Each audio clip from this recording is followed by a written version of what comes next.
घरात पैसा येत नसेल, नेहमी संकटे येत असेल तर शिवपुराणातील हे उपाय बघा. आपल्याला कधी-कधी असे वाटत असते की आपल्या घरात दोष आहेत. आपल्या घरात अनेक प्रकारचे संकट आहेत. घरात खूप खर्च होतो. घरात वास्तुदोष आहेत. घरात अनेक प्रकारचे दोष आहेत.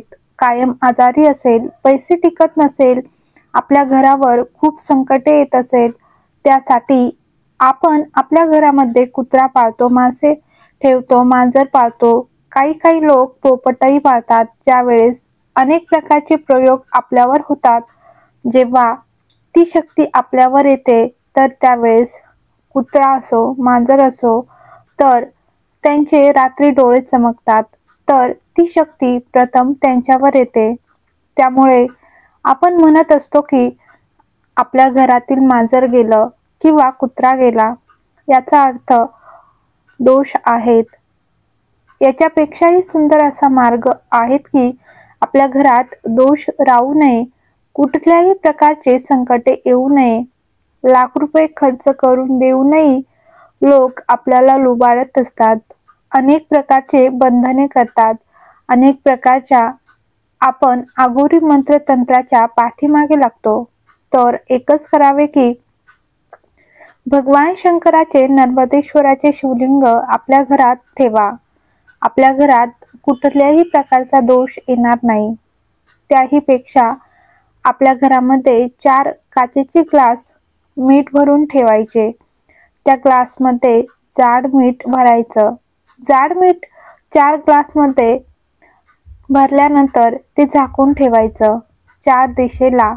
ज्या दिशेला पहिल्या 24 तासामध्ये ज्या ग्लासमध्ये पाणी झाले, तर समजायचं की त्या ठिकाणी दोष आहेत. समजायचं की त्या कोपऱ्यामध्ये दोष आहेत. ते पाणी घ्यायचं आणि दुसऱ्या दिवशी फेकून द्यायचं आणि परत ग्लास भरून ठेवायचा. असं काही काळ जर कायम भरत राहिलो, एक दिवस समजायचं की आता मिठात कुठल्याही प्रकारचे पाणी साचले जात नाही आहेत किंवा विरघळले जात नाही आहेत. त्याच वेळेस समजायचं की आपल्या घरातील सगळा दोष निघून गेलेला आहे. आपण सगळ्या गोष्टीतून मुक्त झालेलो आहोत. अर्धा किलो मीठ जाईल, पण वरून ज्या काही वाईट शक्ती प्रवेश करतात, तर त्या मीठ अजिबात प्रवेश करू देत नाहीत. म्हणून काही लोक गुरुवार सोडून पाण्यामध्ये मीठ टाकून सगळे घर मिठाने पोछा मारत असतात. असे शास्त्रामध्ये आहेत. तर घरातील लक्ष्मी कधीही कमी न होण्यासाठी, लक्ष्मी घरात नांदावा असं वाटत असेल, तर घरातील लक्ष्मी कधीच कमी होणार नाही, तर त्यासाठी कुलदेवताची पूजा, चंदन, कुंकू, भस्म, त्यानंतर एक कोळसा, गुगल असतं, ह्या सर्व वस्तू एकत्र करून त्यात एक हळकुंड घेऊन त्या हळकुंडाला लाल धाग्याने बांधायचं.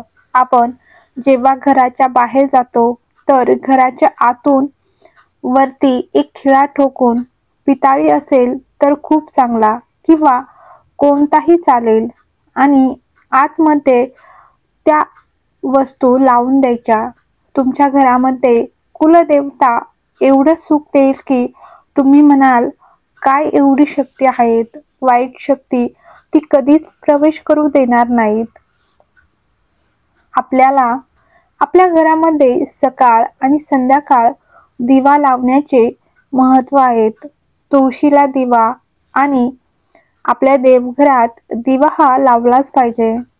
आणि 5 नावे आपण दररोज घेतले पाहिजे. निर्विघ्नपणे आपल्याला जीवन जगायचे असेल, तर पहिले नाव हरी. हरिहर म्हणजे भगवान शिव, हरिश्चंद्र, आणि त्यानंतर हनुमंत आणि हलात, जो बळीराम होता त्याचा भाऊ हा हलात. अशी ही 5 नावे दररोज स्मरण करायचे आहेत.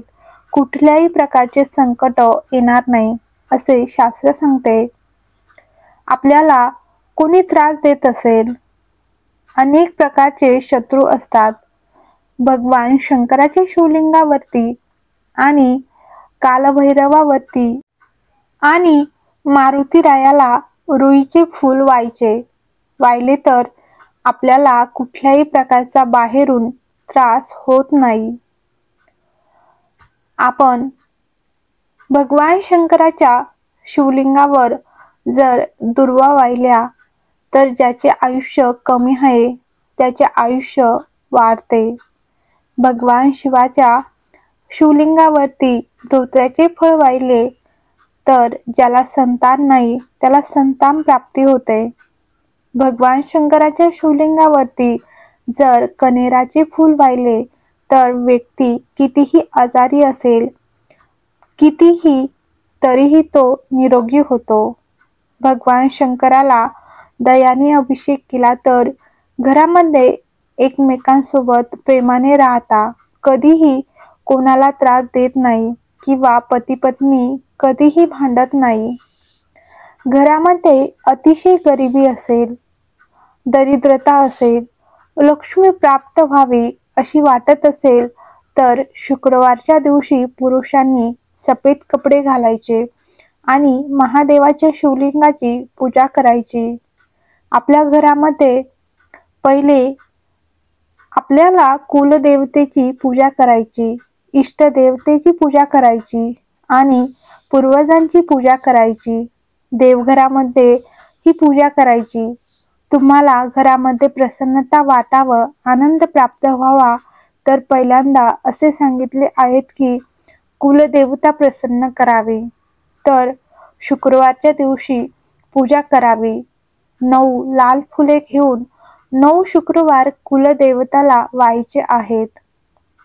ज्या वेळेस आपण कार्तिक महिन्यामध्ये दिवा लावतो किंवा गंगेवर जातो तर त्या दिवशी हातात एक नारळ घ्यायचे. घरातील मुलांचे लग्न व्हावे, अडीअडचणी दूर व्हाव्या तर गंगेचे पूजन हे फार महत्त्वाचे आहेत. आपण कधीही गंगेची ओटी भरत नाही. देवीची ओटी भरतो पण गंगेची ओटी भरत नाही. गंगेची ओटी भरत असताना त्यात एक नारळ घ्यायचं, नारळाला एक दोरा बांधायचा, एक शिक्का घ्यायचा, 1 रुपयाचा किंवा 2 रुपयाचा असेल तरी चालेल. एक छोटीशी चुनरी घ्यायची जी आपण देवीला वाहतो तशी आणि ह्या सगळ्या वस्तू गंगे मातेला वाहून द्यायच्या. हर हर महादेव. श्री शिवाय नमस्तुभ्यम. तर व्हिडिओ आवडला असेल तर व्हिडिओला